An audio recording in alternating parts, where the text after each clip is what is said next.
The question is, what can you do with an inherited house? I'm Anna with Anna Buys Houses, and the purpose of this video is just to talk through some of your options.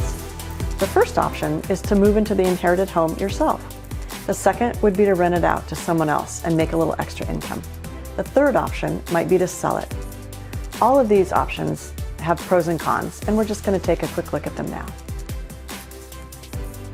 So let's take the first option and say you want to move into the house yourself. Well, this could be a great idea for a lot of reasons. It may be in a beautiful neighborhood that's held its value over the years. It may be filled with memories that you want to hold on to and just continue for family legacy reasons. It could be that you're paying rent at an apartment, and if you decide to move in, you can put your rental money toward the mortgage on the house, and if the house doesn't have a mortgage, then you can actually use that income for some other investment or some other asset, and that's great too. On the con side, though, you need to be aware that it could be in a condition that needs updating. The house could be older, it may not be the style of house you're interested in, and it could just be not ideal without some significant changes.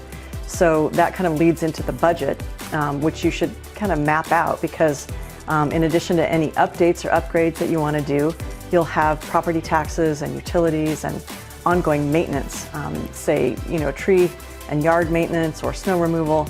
So all of these things can impact your budget. And lastly, you definitely want to consider, if you have siblings, you moving into the house could affect their inheritance. And so that could be adding some complication to the situation as well. So all those things are just good to think about before you decide to move in. So the second option is renting the property out. And this can be a really great idea, especially if you want to try to generate some extra income. But there are a couple things to consider. First, you want to make sure that the property is in rentable condition. And if family members have owned the home for a long time, it may need some updating, and there are things that, when you live in a house, you just let them go. They may not have smoke detectors, in the rooms, or the carpet might be worn out. The kitchen floor just might be really in tough condition. The walls might need to be painted. So there are things to consider to make sure that that property is really a good rental property and in good condition so that you can be a good landlord. Secondly, another consideration is the management of the property. You might decide you want to manage that property yourself. When my husband and I first bought our first rental property, we decided we wanted to manage it ourselves, and so we did.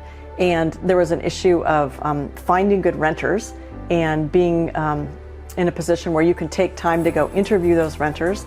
We would often make appointments and the potential renters would never show up to see the place. So that got a little frustrating sometimes. There's also the cost of time, and they could be calling you, 6 o'clock on a Saturday night for a clogged garbage disposal, or something that needs to be handled on a holiday. So you just have to be ready and able and willing to be handling that no matter what time of day or night. And it's a personality thing. You have to decide if that's something that you can do and that you want to do. And an option, of course, if you don't want to do that, might be to hire a property manager. And you're going to sacrifice some income to pay that property manager. Their fee is usually about 10% of the monthly rental income. But then they can market the property and manage it for you. So that's a good option as long as your property is generating enough money to make that worthwhile. So again, second option of renting it out is a good one, but there are definitely some things to consider. And now let's take a look at the third option if you inherit a home, and that would be selling it. There are a lot of good things you can do with the proceeds from the sale of your home.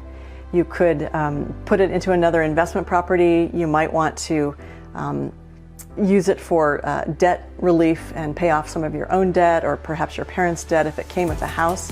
You might want to help a child or a grandchild with their college expenses. So we know there's a lot of good things that you can use that money for once you sell that house. So selling a home can be looked at in different ways. If the home is in great shape and doesn't need a lot of work, you definitely want to consider using a realtor, and you'll get top dollar that way.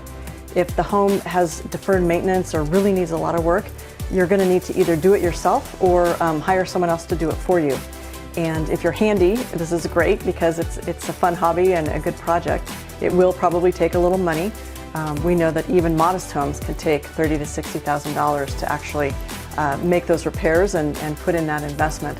So that's something you want to consider in your budget before tackling.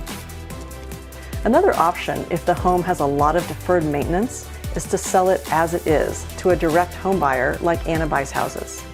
Direct home buyers are just real estate investors who buy properties in any condition and in any situation. If the idea of fixing up your house and paying for the remodel is just too much to think about, you might want to consider a direct home buyer. For more information, check out our website at annabuysHouses.com. And if we can answer any questions, please just reach out.